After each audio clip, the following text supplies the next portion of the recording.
Nestes días do fin de curso atopámonos con atalogos e tamén con despedidas. Non só os raparigos son protagonistas, senón tamén os docentes, sobre todo cando deixan atrás décadas no ensino. É o caso da profesora Paula Lorenzo, unha chantadina que nos contaba as súas vivencias no seu último día como profesora no Colexio Xoán de Requeixo, ante a chegada da xubilación.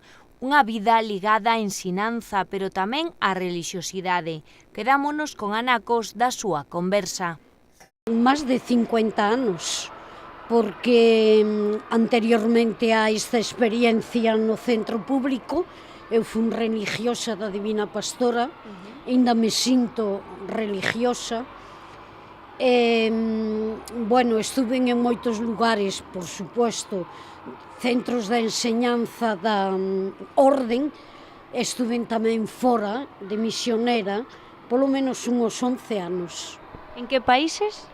Pois mira, estuve sustituindo nos veráns, estuve en Guinea Ecuatorial, en Camerún, en Nigeria. A experiencia misionera cambioume totalmente. Incluso a forma de enfocar a vida, incluso os meus compromisos religiosos, cambioume totalmente. Na miña mente están aqueles nenos, aquelas labores que hoxe diríamos totalmente sociales, acompañadas con grupos universitarios. Non é o mismo falar da pobreza e do subdesarrollo que vivir na pobreza e no subdesarrollo, sí.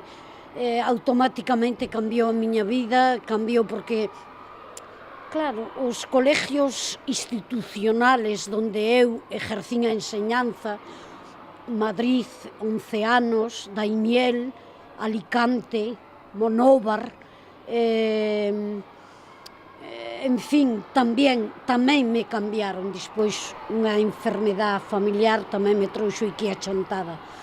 Optei por facer oposicións, ca axuda de Dios, pois indudablemente saquei esa oposición e ca axuda da miña familia. Na enseñanza pública encontrei compañeiros maravillosos, moi competentes, moi preparados, con moita ilusión respecto á enseñanza, con poucos medios a veces, pero facendo fronte a todo tipo de dificultades.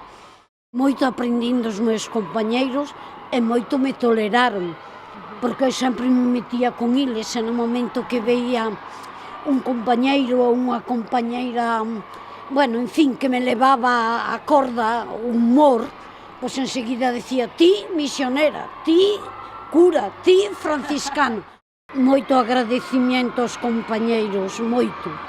E aos nenos, quixéralles decir que me houbera gustado ser profesora de religión, que é o que me dediquei maiormente na miña vida. Pero, como lles dicían a veces no patio, eles chamaban os meus capitanciños e as miñas culiquichiñas, as miñas preciosidades, as miñas princesiñas. E, bueno, sempre ca mesma, vas a ser misionera, automáticamente dicían, no. Bueno, pois ti vas a ser curiña da parroquia do convento, no. En fin, todo nunha dinámica de broma. O que sí me gustaría é que os nenos e as nenas conoceran a Jesús e asistiran ás catequesis.